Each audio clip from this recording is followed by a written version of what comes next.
Victoria ಆಸ್ಪತ್ರೆ ನಿತ್ಯ ಸಾವಿರಾರು ರೋಗಿಗಳು ಬರುವ ಆಸ್ಪತ್ರೆ. ಆದರೆ ಇದೇ ಆಸ್ಪತ್ರೆಯ ಸುಟ್ಟ ಗಾಯಗಳ ವಿಭಾಗದಲ್ಲೇ ಅಗ್ನಿ ಅನಾಹುತವಾಗಿದೆ.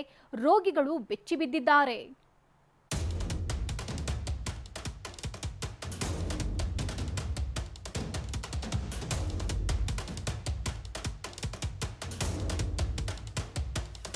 ರೋಗಿಗಳು ಆತಂಕಗೊಂಡಿದ್ರು. ಆಸ್ಪತ್ರೆ ಸಿಬ್ಬಂದಿ ಕಕ್ಕಾಬಿಕ್ಕಿಯಾಗಿದ್ರು. ಕ್ಷಣ ಕ್ಷಣಕ್ಕೂ ಹೊತ್ಕೊಳ್ತಾ ಇದ್ದ ಬೆಂಕಿ ಎಲ್ಲರನ್ನ ದಿಗಿಲುಗೊಳಿಸಿತ್ತು. ಅಷ್ಟಕ್ಕೂ ಹೀಗೆ ಅಗ್ನಿ ನರ್ತನವಾಡಿದ್ದು ಬೇರೆಲ್ಲೋ ಅಲ್ಲ, ಅಗ್ನಿ ಅವಘಡಗಳಿಂದಾದ ಸುಟ್ಟ ಗಾಯಗಳಿಗೆ ಚಿಕಿತ್ಸೆ ನೀಡುವ ವಿಕ್ಟೋರಿಯಾ ಆಸ್ಪತ್ರೆ ಬರ್ನಿಂಗ್ ವಾರ್ಡ್ನಲ್ಲಿ.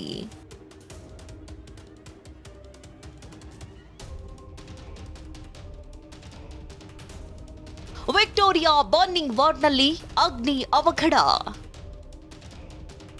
ಅದೃಷ್ಟವಶಾತ್ 26 ರೋಗಿಗಳು ಪ್ರಾಣಾಪಾಯದಿಂದ ಪಾರು.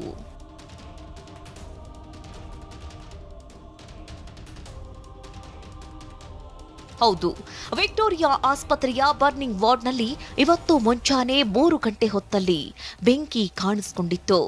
ಫ್ರಿಡ್ಜ್ ಸ್ವಿಚ್ ಬೋರ್ಡ್ನಲ್ಲಿ ಹೊತ್ತಿದ ಬೆಂಕಿ ನೋಡ್ತಾ ಇದ್ದಂತೆ ಹರಡೋಕೆ ಶುರು ಮಾಡಿತು. ತಕ್ಷಣವೇ ಎಚ್ಚರಿಕೆಯ ಸಂದೇಶ ಮೊಳಗಿಸಿದ್ರು.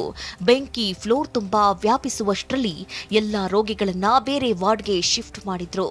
ಇದರಿಂದ ರೋಗಿಗಳು ಪ್ರಾಣಾಪಾಯದಿಂದ ಪಾರಾದ್ರು. ಬಳಿಕ ಅಗ್ನಿಶಾಮಕ ಸಿಬ್ಬಂದಿ ಆಸ್ಪತ್ರೆಗೆ ಆಗಮಿಸಿ ಬೆಂಕಿ ನಂದಿಸಿದ್ರು.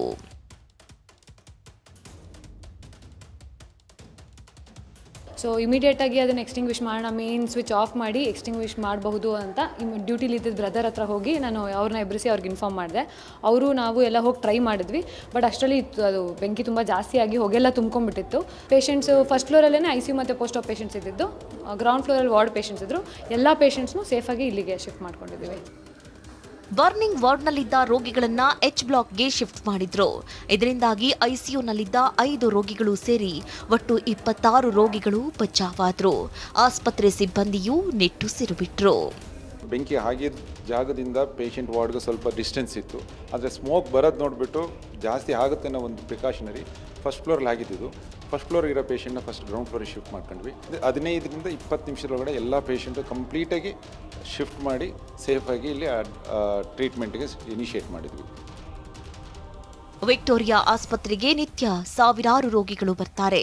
ಆದರೆ ಮುಂಜಾನೆ ನಡೆದ ಬೆಂಕಿ ಅವಘಡದಿಂದ ರೋಗಿಗಳೆಲ್ಲ ಬೆಚ್ಚಿ ಬಿದ್ದಿದ್ರು. ಪ್ರದೀಪ್ ಜೊತೆ ಶಿವಪ್ರಸಾದ್, TV9 ಬೆಂಗಳೂರು.